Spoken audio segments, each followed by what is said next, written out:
¿Qué tal, amigos y amigas? ¿Cómo están? Bienvenidos a este programa de La Cuerda Floja a través de Baeza Visión, un espacio donde vamos a compartir el día de hoy con Arturo de Miguel, que nos visita desde España, Asturias. Así que, Miguel, bienvenido. Arturo. Gracias. Más bien, que hoy estás aquí en el Ecuador.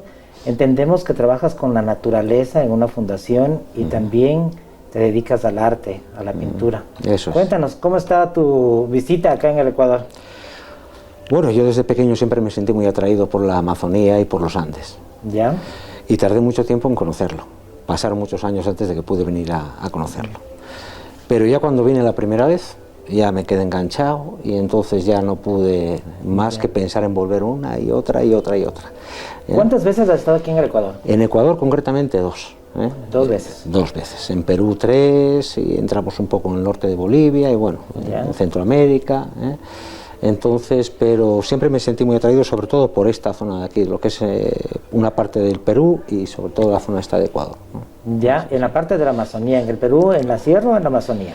Estuve en ambas, estuve en ambas, sí, varias veces, y en la Amazonía sobre todo visité un parque natural que me gusta mucho, un parque nacional que es el Parque Nacional del Mano, que tiene unas 1800 hectáreas, y que tiene una biodiversidad también excepcional, ¿no? Claro que sí. Bueno, y aquí en el Ecuador, cuéntanos tu estancia aquí, cómo la estás pasando, cuéntanos cuál es el motivo de tu visita, qué es lo que estás haciendo ahora acá en el Ecuador. Bueno, cuando venimos a Ecuador lo que hacemos fundamentalmente es venir a disfrutar de la naturaleza. Es un país con una naturaleza privilegiada. Bien. Y los que no tenemos esta naturaleza, tenemos otra también muy interesante, pero no tenemos esta biodiversidad, ¿no? Ecuador, sin duda alguna, es un punto caliente de biodiversidad en el planeta. Y tanto los de fuera como los propios ecuatorianos tendrían que tener mucha más información al respecto, porque hay muchísima biodiversidad en este país. Sí, demasiada. A ver, justamente en el punto donde estamos nosotros, de aquí en la provincia del Napo, nosotros estamos rodeados de 3 reservas naturales muy importantes. Tenemos Sumaco, que es una biosfera. Sí, reserva de la biosfera. Reserva de biosfera. Entonces, acá estamos privilegiados, o sea, tenemos un espacio muy importante, rodeados de mucha naturaleza, ríos, cascadas y de todo lo que usted puede encontrar. Pero cuéntanos, también dentro de todas estas maneras de disfrutar que tienes, ¿cómo le ves a la Amazonía ahora? Pues tengo que decir que mi contestación es agridulce. Porque si bien es cierto que hay unas zonas que todavía se conservan bien, se está viendo una degradación acelerada en determinadas zonas, ¿no? Y es una pena, porque el futuro de la biodiversidad pasa por conservar precisamente estos puntos calientes de biodiversidad. Así es. Entonces, pues bueno, el Parque Nacional Yasuní está sufriendo una degradación que no se merece, y también otras zonas, por supuesto. La riqueza del Ecuador viene dada por su orografía. Vas desde la alta montaña hasta la selva baja. Y toda la diversidad que hay de un sitio a otro es increíble. Se tendría que hacer muchísimos más esfuerzos para informar no solamente a los extranjeros para que vengan a conocerla, sino para que los locales la conserven. Sí, es muy importante lo que acabas de decir, y eso es justamente lo que decías, un poco la información. Ahora hay muchos activistas de conservación que le han tomado y han apostado al Yasuní. Hay muchos artistas que se han involucrado a esto, han venido muchos artistas de afuera también, en el rescate de este espacio amazónico que tenemos acá en el Ecuador, que es el único en el mundo, además de eso. Entonces, es eso, o sea, tu respuesta me pareció algo increíble, es algo agridulce, ¿no? Sí. Saber de que todo está ahí, pero que lo estamos perdiendo de poquito a poquito. Y eso hay que revalorizar, hay que rescatar todo lo que tenemos acá en la Amazonía ecuatoriana. Eso es muy importante. Dentro de tu fundación donde tú estás trabajando, ¿qué nomás realizan en pos de la naturaleza, de la valoración de la naturaleza? Bueno, tenemos una actividad que es fundamental en la fundación, es la Fundación Oso de Asturias. Nos dedicamos fundamentalmente a luchar por preservar una especie que estaba en peligro de extinción, que sigue en peligro de extinción, pero que ha mejorado mucho en los últimos 30 años. De pasar de unos 60 ejemplares solamente de oso pardo, estamos ya en unos 400. Okay. Pero el oso pardo es una herramienta de trabajo, porque el oso pardo, para poder salir adelante, necesita todo el entorno para poder vivir. Si protegemos al oso pardo, tenemos que proteger la casa donde vive, que es su entorno. Y si protegemos su entorno, protegemos a todos aquellos que comparten el entorno con el oso pardo, a toda la biodiversidad que hay donde vive el oso pardo. Por lo tanto, el oso pardo es una herramienta para conservar la biodiversidad en general, no solamente al oso pardo. Así es. Entonces realizamos muchísimos proyectos de educación ambiental. Para niños fundamentalmente, que son el futuro, pero también para adultos. Y generalmente, en proyectos concretos de la Fundación, pasan unos 4.000 escolares todos los años. Más después, todos los adultos que se acercan allí a conocer la zona, ¿no?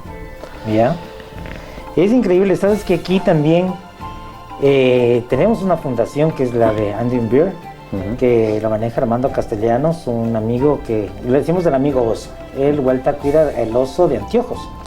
Entonces es muy importante, ¿no?, esa relación de decir, chúticas, en todos los lados, en todo el mundo hay este espacio donde se está perdiendo toda la naturaleza, hemos invadido todo su territorio. Y claro, el oso de anteojos también tiene una connotación aquí, y ha bajado del oso de anteojos hasta la parte de acá de donde estamos viviendo. Se ha hecho carnívoro, que no era carnívoro. Entonces todas esas cosas muy importantes en el rescate.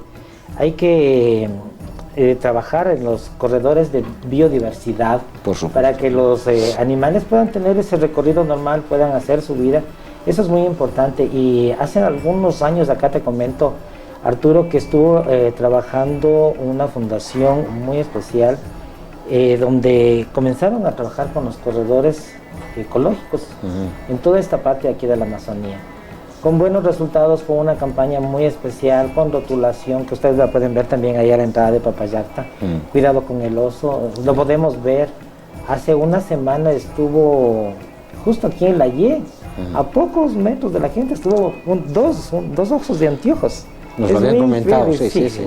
Entonces, imagínate toda esa relación que tenemos, tú allá tan lejos, al otro lado del mundo, y nosotros de acá con esta realidad también. Qué importante saber que hay personas que están inmiscuidas, involucradas, y de buen corazón que quieren trabajar por la naturaleza. Eso es muy importante. Y los problemas son muy parecidos, tanto allí como aquí son los mismos. La campaña que ustedes hacen allá con los niños, ¿en qué consiste para que los jóvenes, niños jóvenes, adolescentes, puedan tener esa relación de convivir con la naturaleza, no con lo que tenemos? Nosotros no huimos de las nuevas tecnologías. Bien aplicadas están bien. Pero el contacto directo con la naturaleza es fundamental. Es fundamental. Entonces nosotros nos los llevamos en grupos, generalmente unos 30, 40, y desde marzo hasta junio, hasta finales de junio, todos los días tenemos grupos y van a dormir durante 3 noches con nosotros a hacer rutas, a conocer las plantas, a conocer la vegetación y sobre todo a conocer la relación que hay entre los seres vivos. Porque tú no puedes explicar cómo es una planta o cómo es un animal solamente. Lo más importante es explicarles que todo está relacionado, que todas son piezas de un motor que tiene que funcionar y que si comienzan a faltar piezas, el motor empieza a funcionar mal. Y el motor de la vida las necesita todas. Entonces ellos tienen que aprender que desde el animal más pequeño hasta el más grande tienen o cumplen una función en la naturaleza son esenciales para la naturaleza. Hay algunos que son más importantes que otros, que son especies clave, especies importantes, pero todos absolutamente son necesarios. Y entonces les enseñamos fundamentalmente cuáles son las relaciones que hay entre todos los seres vivos, para que vean que no puede faltar ninguno, que es necesario que estén todos, ¿no? Y el resultado es muy bueno, es muy bueno. De hecho, llevamos casi 20 años haciendo esto y no tenemos ni plazas siquiera para poder cubrir más, sí. más. Sí. Qué importante.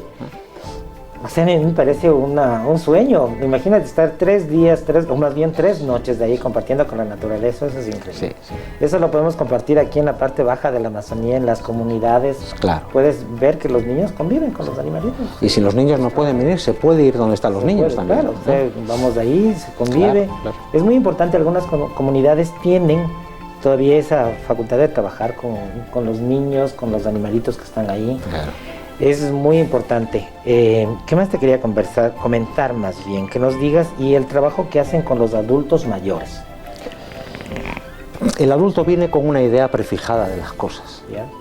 Entonces, muchas veces cuesta más cambiar, ¿no?, que los niños, que son como esponjas, ¿no? Enseguida les cuentas cosas y reciben mucho más rápido. El adulto es un poco más complejo, pero en general reaccionan bien. Cuando se les explica, muchas veces se dan cuenta de que tienen una idea equivocada sobre algo, ¿no? Porque lo que tienen que entender es que lo que es fundamental es entender la coexistencia entre las especies.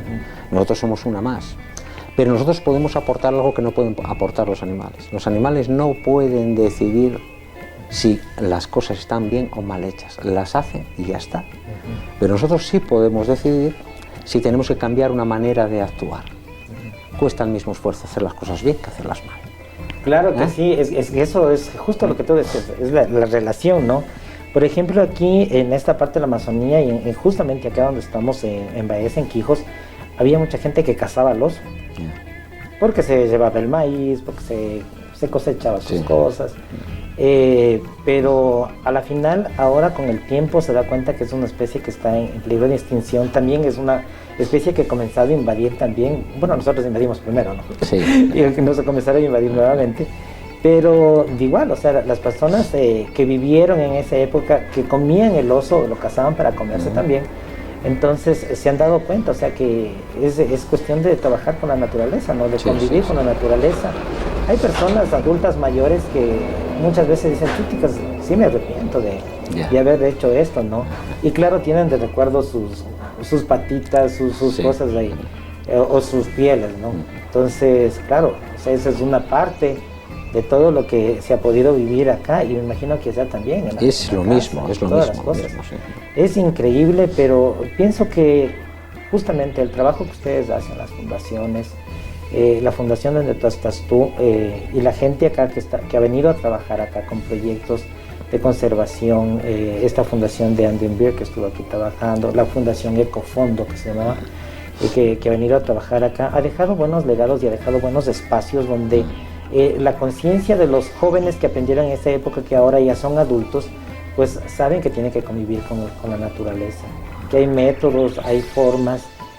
Tal vez no le apuesta mucho el gobierno, no le apuesta mucho la parte excepcional acá, pero sí hay personas que se han dejado ese espacio, ¿no? Sí. Que por lo menos te llenas de conciencia y decir, o sea, es imposible matarle a un oso, o sea, lo es, o a una ave, una especie de las que están viviendo acá. Te comento que aquí hay dantas, hay jaguares, hay pumas, en toda esta parte, aunque nosotros invadimos todo esto, pero convivimos con ellos, ellos nos observan desde las montañas de acá y están ahí, ellos se han acostumbrado a convivir con nosotros, y por qué nosotros como seres pensantes y de relación que podemos hacerlo, podemos convivir con ellos. O sea, es muy importante, Arturo. Además, con el tiempo se están dando cuenta de que es un activo económico, porque lo es también, y hay que hablar de ello. Siempre tiene que estar bien gestionado, por supuesto. Ya. Pero en la zona donde yo trabajo había muy poquitos osos, ahora hay más, y la gente va a ver osos. Se han creado empresas para llevar a la gente a ver osos. Siempre que se haga bien, es un activo económico que crea puestos de trabajo, crea riqueza. Así es. Entonces la naturaleza en sí hay que conservarla porque se merece ser conservada.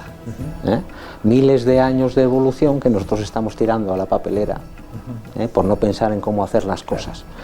Pero no solamente se merece ser conservada, sino que la podemos aprovechar en nuestro beneficio, pero de una manera correcta, educada, conservando, no destruyendo. El negocio, con el tiempo, no le quedará más remedio que estar supeditado a la conservación, y no la conservación al negocio. Ya. Arturo, cuando te dices de una forma educada, de conservar, me imagino que es el momento donde tienes un límite de convivir con el oso. Exacto, exacto, sí, sí. No se puede dejar que una empresa que vaya a explotar la naturaleza, que vaya a enseñar la naturaleza, anteponga el dinero que va a recibir a lo que es la conservación de la especie que se va a observar. Lo primero es la especie y después el negocio. Se puede llevar todo por buen término. No es difícil, simplemente hay que seguir unas reglas del juego, ser honesto. Entonces, ¿se puede enseñar la naturaleza? Por supuesto que se puede enseñar, y hacerlo de la manera correcta. Muchas veces se falla, vamos a estar un poco más cerca, vamos por aquí, vamos por allá, ya se está molestando. No, hay que poner unos límites, eso es fundamental. Y nosotros allí, esos límites sí se vigilan mucho. Se vigilan mucho para que poco a poco no se pierdan las líneas de referencia que te han llevado a montar ese negocio, ¿no? Porque después, con el tiempo, muchas veces te has olvidado para qué has montado el negocio, solamente te interesa ganar el dinero. No, no. Lo primero es la conservación, enseñar la naturaleza, pero todo puede con moderación. Sí, sí, sí. Con moderación, sí. Qué increíble todo lo que pasa del otro lado del mundo y aquí también en nuestro Ecuador, justamente en la provincia del Napo, aquí en Quijos, Ecuador, en Baeza. Voy a irme a la pausa comercial y luego estaremos regresando ya para conversar en la parte donde Arturo de Miguel comienza a involucrarse con los colores, con la magia del pincel. Así que regresamos en instantes. Perfecto. Bien, estamos ya de retorno con ustedes, amigos y amigas, para continuar con esta entrevista muy particular y muy especial, porque estamos con un amigo que nos visita de España, de Asturias, Arturo de Miguel. Así que, Arturo, ahora sí cuéntanos un poquito, ya nos hablaste de la naturaleza, de tu trabajo, del respeto a la naturaleza también, los límites que hay que tener y convivir con todos nuestros seres vivos, nuestros hermanos animales. Así es. Ahora cuéntanos, ¿cómo fue la magia del color? ¿Cómo comienzas a trabajar con el arte, con la pintura? Bueno, sencillo, desde crío, desde pequeño. Cuando era un niño y no podía salir al campo porque llovía o lo que sea, cuando no tenía clase y demás, pues me ponía en casa a dibujar pájaros. Fue pasando el tiempo y aquello que era un hobby se fue convirtiendo poco a poco en algo más profesional y después terminé dedicándome a ello también, es la otra vertiente, ¿no? Desde entonces hasta ahora han pasado ya 40 años casi. Y bueno, me ha dado muchas satisfacciones, es algo que no dejaré de hacer nunca porque me gusta. Fundamentalmente lo disfruto. Entonces, cuando uno disfruta lo que hace... Es grande, hay que disfrutarlo, si no funciona. Exacto. Sea en cualquier aspecto que sea. Exacto. Pero dentro de la magia de los colores, de comenzar a pintar, ¿por qué te nace pintar pájaros, por ejemplo, desde niño? Bueno, los pájaros era lo que más habitualmente podías ver. Tú cuando sales al campo lo que más ves son pájaros. Mariposas, insectos también, ¿no? Pero lo que más ves son pájaros. Entonces comienzas con pájaros. Después, con el tiempo, tuve la suerte de ir conociendo otras ramas, ¿no? Comencé ya hace más de 20 años a pintar, a hacer paleoilustración. Y también me llena mucho, ¿no?, dar vida a seres que están extintos desde hace tantos millones de años, ¿no? Y entonces comencé a ilustrar para el Museo Jurásico de Asturias. En Asturias tenemos unos yacimientos del Jurásico que están en la costa. El trabajo lo realiza el oleaje del mar. No hay que estar ahí picando. Las olas que van sacando los fósiles y las ignitas, después se recogen y han hecho un museo ahí grande. Y entonces, cuando necesitan dar vida a alguno de esos animales, ¿no?, extintos, pues suelo hacerlo yo. Y entonces, bueno, pues es una rama diferente.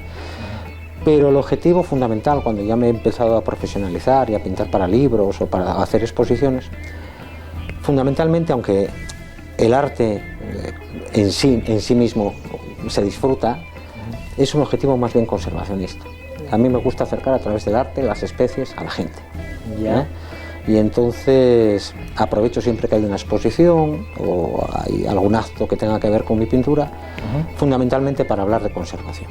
Es un camino más, igual que puede ser el de la creación de documentales o de la fotografía, un camino más para acercar la naturaleza a la gente, sí. Y los problemas, claro. Claro, pero nuestros amigos televidentes que están aquí, la ilustración que haces de las especies, ¿de quién nomás has hecho? Hago ilustración científica por una parte, ¿no? Cuando tienes que poner todos los detalles, ¿no? Y después me dejo llevar con la pintura que es más subjetiva, ¿no? Que parte más de mí. Entonces ya incorporo los animales en su ambiente, las atmósferas, las nieblas, la lluvia, la luz. Es un tema totalmente diferente. Claro, de ilustración prácticamente. Entonces, claro, la ilustración científica tiene que ser muy medida, muy ajustada, ¿no? Para poder, porque al fin y al cabo esas diferencias son las que clasifican las especies, ¿no? Y la otra parte, aunque es pintura realista, porque hago pintura realista, pues me dejo de llevar ya un poco por las atmósferas, por las luces, son temas diferentes. Generalmente expongo los cuadros que hago y las ilustraciones van para publicaciones. Van para publicaciones. De las especies que has hecho, ¿cuáles nomás son las más representativas en lo que se refiere ya a las especies prehistóricas? Las prehistóricas. Sí, antes que te vayas de las que vas encontrando. Bueno, hay varias. Me atrae mucho una que es un carnívoro muy grande, que es el alosaurio, y que lo hay en las dos orillas del Atlántico. Lo tienen los americanos y lo tenemos en España porque estuvo unido. Entonces tenemos esa misma especie, ¿no? Y esa la he tenido que ilustrar muchas veces, porque me la han pedido muchas veces, ¿no? Y es muy espectacular, y es así como el tiranosaurio rex, pero un poco más pequeño, ¿no? Esa la he tenido que hacer muchas veces. Y después guardo mucho cariño de una que fui el primero que tuve que darle vida, que fue descubierto en otra parte de España, que le pusieron de nombre Aragosaurios, porque se descubrió en la región de Aragón, en España, y fui el primero que le di forma. Siempre, claro, lógicamente auspiciado por los científicos que te van diciendo pon esto más corto, esto más largo, lógicamente, ¿no? Qué genial, pero me da gusto porque cuando hablas de esa parte así como que te llenas de... Sí. Se te ve así como que estuvieras en ese momento... Apasionado, sí, genial. Y dentro de las especies así de las que tienen allá en España, ¿cuál es la ilustración, el cuadro que te atrae más? ¿Que te gusta? Tenemos una especie que desgraciadamente ya quedan muy poquitos, está en peligro de extinción y no se sabe cómo atajar el problema. Es un pájaro grande que además es un poco el espíritu del bosque. Es el animal emblemático de los bosques de nuestra montaña, de la cordillera cantábrica, que es el urogallo. Es un tetraónido, es como una gran pava grande, un gallo de monte lo llamamos también, faisán de monte, y está prácticamente en peligro de extinción. Bueno, en peligro de extinción, está casi desaparecido. Quedan en el occidente de Asturias una población ahí relicta, que es lo que hay, y hay muy poquitos y se lo he pintado muchas veces, ¿no? Porque cuando uno pasea por un bosque que sabe que hay urogallos, aunque no los vea, ese bosque adquiere otra dimensión. Al igual que cuando uno pasea por una selva y sabe que hay jaguares, ese bosque adquiere otra dimensión. Claro, pero a ver, explícanos un poquito cómo es esta pavita de monte, como lo puedes decir, lo decimos acá. ¿Qué color tiene? ¿Cómo la puedes ilustrar para que los amigos televidentes puedan saber? Pues os cuento cómo es y de paso os cuento una anécdota que es muy curiosa. Sí. El gallo de monte, el urogallo, viene a tener el macho esta estatura, es un ave pesada, vuela bien, sin embargo, es de color negro, con el dorso marrón, y la cola es negra, la abre en abanico como un pavo real, cuando acude a los lec, a los cantaderos, como el gallito de la peña, a reclamar territorios y demás. Y está lleno de marcas blancas. Y después el pecho lo tiene con azul, verde, va cambiando según cómo le va dando el color. Y la ceja la tiene de color rojo. Tiene un pico fuerte, grande, es un animal robusto, fuerte. Y las hembras, sin embargo, como suele suceder muchas veces con las aves, tienen que pasar inadvertidas porque son las que incuban los huevos, y esta incuba en el suelo, y entonces es el del color de las hojas del suelo, ¿no? Y de la mitad de tamaño. Y es algo curioso y muy conocido allí, es el canto del urogallo. Cómo canta para poder reclamar el territorio y atraer a las hembras. Que se divide en 3 partes. La primera parte es como si hiciésemos tropezar unas piedrecillas. La segunda parte es como si descorchásemos una botella de vino. Es un taponazo. Y la tercera parte es como si afilásemos un cuchillo. En el canto del urogallo, cuando el canto se comienza a producir, que es a las 4 de la madrugada, ellos empiezan de noche hasta el alba, hasta que amanece, empieza a cantar primero desde las ramas de los árboles. Varios machos. Si no se ponen de acuerdo, bajan a la arena, como los gladiadores, y ahí es donde se pegan, hasta que uno gana. Y esto lo sabía muy bien la gente, la población local que vivía en los pequeños pueblos de montaña donde hay urogallos ahí en Asturias. Y sabían cómo acercarse al urogallo para cazarlo, gracias al canto del urogallo. Porque cuando el gallo empieza a cantar, cuando llega el alabeo, que así se llama, que es la tercera parte del canto, que es como si afilases un cuchillo, y gira la cabeza hacia arriba, en ese momento, durante 2 o 3 segundos, se le taponan los oídos y se le cierran los párpados. Ni oye ni ve. Y el cazador aprovechaba durante esos 3 o 4 segundos que duraba esa tercera parte del canto para dar 3 o 4 pasos y pegarse un árbol. Y así iba avanzando hasta que lo tenía muy cerca, y es cuando lo mataban. Pues eso antes los niños de los pueblos lo sabían. Y ahora ningún niño de hoy en día sabe eso. Allí en los pueblos se ha perdido la cultura. La naturaleza no solamente es naturaleza, es cultura también. Claro. Qué increíble. Debe ser algo emocionante encontrarse. Yo me estaba imaginando toda esta trayectoria que tienes, porque solamente acá ver un gallito de la peña es una especie lindísima, y estar ahí es genial.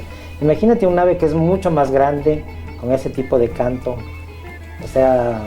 Pero bueno, los enamorados de los animales a veces nos apasionamos por cosas muy pequeñas, no hace falta que sea muy grande, y queremos ver si lo vemos. Claro, lógicamente. Es que solo escuchar nada más debe ser algo increíble. Pero imagínate viendo un ave de esas y que esté en peligro de extinción y que ya no estén ahí. O sea, va a ser mucha pena todas estas cosas. Sí, el monte ya no será el mismo, porque falta uno de los protagonistas, de los actores principales. Así es. No será el mismo. Es una pena, pero... Arturo, de Miguel, dejándonos un poquito de la nostalgia de los animales, que sí nos llena y nos da mucha nostalgia también. Cuéntanos, dentro de tu vida artística, ¿cuántas exposiciones has realizado? ¿En dónde has estado? Bueno, he hecho, no sé si unas 20 exposiciones individuales y después algunas exposiciones colectivas.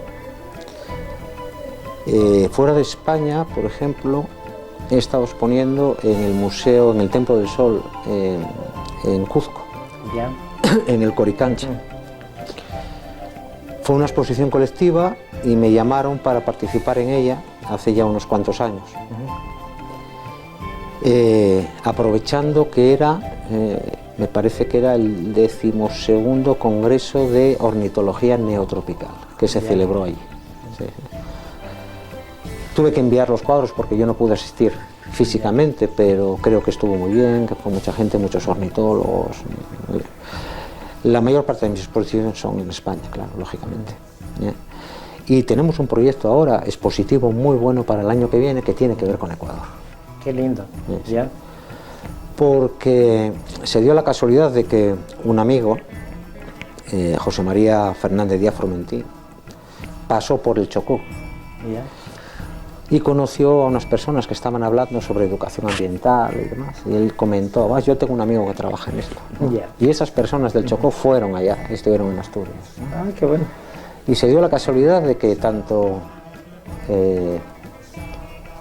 Chema como ellos y más gente que nos reunimos allí, pues nos gustó mucho la idea de poder hacer algo para ayudar a que la que ahora es reserva de la biosfera, por aquella no lo era, que era el corredor Chocó-Andino. Entonces nos visitaron Rodrigo Montaneda y Rebeca Justicia, que son quienes llevan la reserva de Maquipucuna en el Chocó. Después nos vinimos nosotros aquí a conocer la reserva. Después me volví a España y cuando llegó la pandemia dije, qué mejor momento ahora que no me dejan salir de casa para ponerme a pintar las aves de Maquipucuna. Entonces pinté las aves de Maquipucuna, las más comunes, unas 100 especies. Y esas 100 láminas, con otros cuadros que estoy haciendo ahora un poco más completos y más grandes para poder acompañar esa exposición, se van a exponer el año que viene en el Museo Nacional de Ciencias Naturales de Madrid, en España. Y lo van a tener expuesto durante 5 meses que hemos conseguido. Entonces lo que vamos a hacer es aprovechar esa exposición para decirle a la gente qué es Ecuador, qué hay aquí y qué hay en el Chocó, porque se van a dar además una serie de conferencias. Qué bueno, sí. Eso es muy importante, tenemos que traer acá esa exposición al Ecuador. A ver, pedirla. Claro que sí, así que amigos, hay que ponerle ganas. Podemos hacer. Es cuestión de meterle ganas también, ¿sí? Claro. Podríamos traer esa exposición, puede ser muy para nosotros es un placer explicar allí lo que hay aquí y que vean las aves y además que después entren a las conferencias para explicarles de viva voz cuál es la biodiversidad que hay aquí, la grandeza del Ecuador desde el punto de vista de la naturaleza. Yo pienso que podríamos hacer la gestión con la prefectura del Napo para que esto se haga en la isla, podría ser. Ahí hay un centro muy especial, un lugar, un espacio muy bonito que está justo rodeado de naturaleza. Es un parque ecológico. Muy bien. Entonces ahí tiene que ser. Vamos a gestionar a ver cómo se puede hacer. Nosotros lo apoyamos, a ver si en el Museo Nacional también. Claro, de ley, tenemos que traer acá. Muy bien.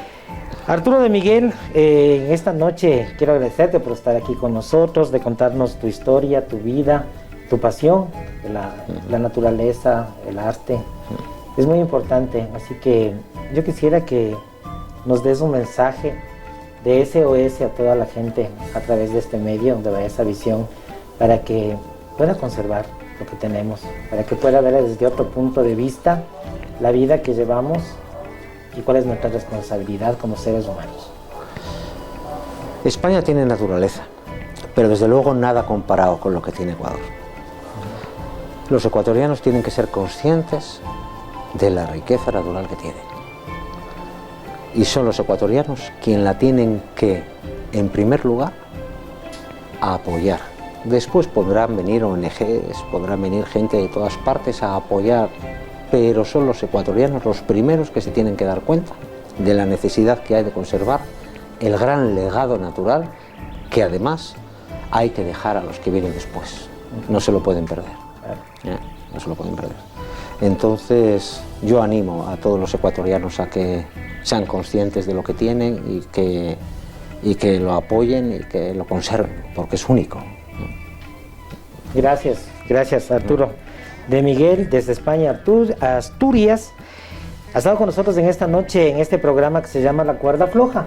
Entonces, como es la cuerda floja, yo siempre al final pregunto, Arturo, ¿cuántas veces has estado en la cuerda floja? Unas cuantas.